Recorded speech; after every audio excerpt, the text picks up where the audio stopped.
নিজের ছেলে মেয়েদের আবদারগুলো একটু বুঝে শুনে মেটান।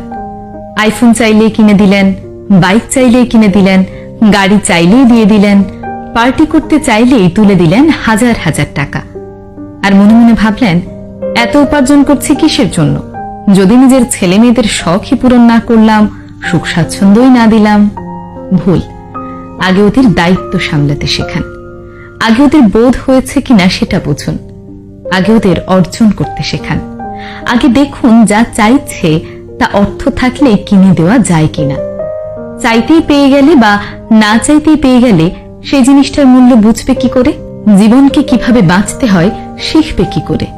ঠিক আর ভুলের পার্থক্যটাই জানবে কেমন করে বলুন তো? দামি গাড়ি, দামি বাইক নিয়ে বেপরোয়া গতিতে শহরের রাস্তা যে সমস্ত তরুণরা কাঁপিয়ে বেড়াচ্ছে, তাদের যতটা না দোষ, তার থেকে অনেক বেশি দোষ ওই দামি গাড়ি বাইক যারা তাদের হাতে তুলে দিচ্ছে তাদের।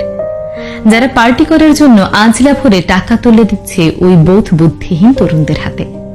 যারা গাড়ির চাবিটা হাতে তুলে দেওয়ার আগে শেখাচ্ছে না, বাবা মদ্যপ অবস্থায় গাড়িটা চালিও না, ওভার স্পিড করো না, রেশারেশি করো না।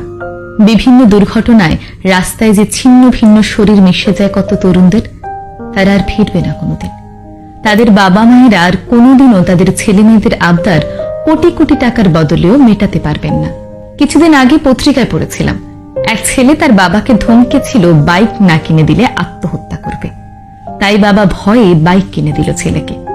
যেদিন কিনে দিল সেদিনই ছেলে ওই বাইক দুর্ঘটনায় মারা যায়। ওই বাবার কোনোদিন নিজের ছেলের শখ পূরণ করতে পারবেন না, কিন্তু আপনি পারবেন। তাই এখন থেকে একটু নিজের বিচার বুদ্ধিকে জাগ্রত করুন। আপনার অতিরিক্ত ভালোবাসা আপনার ভালোবাসার মানুষের সর্বনাশের কারণ না হয়ে ওঠে।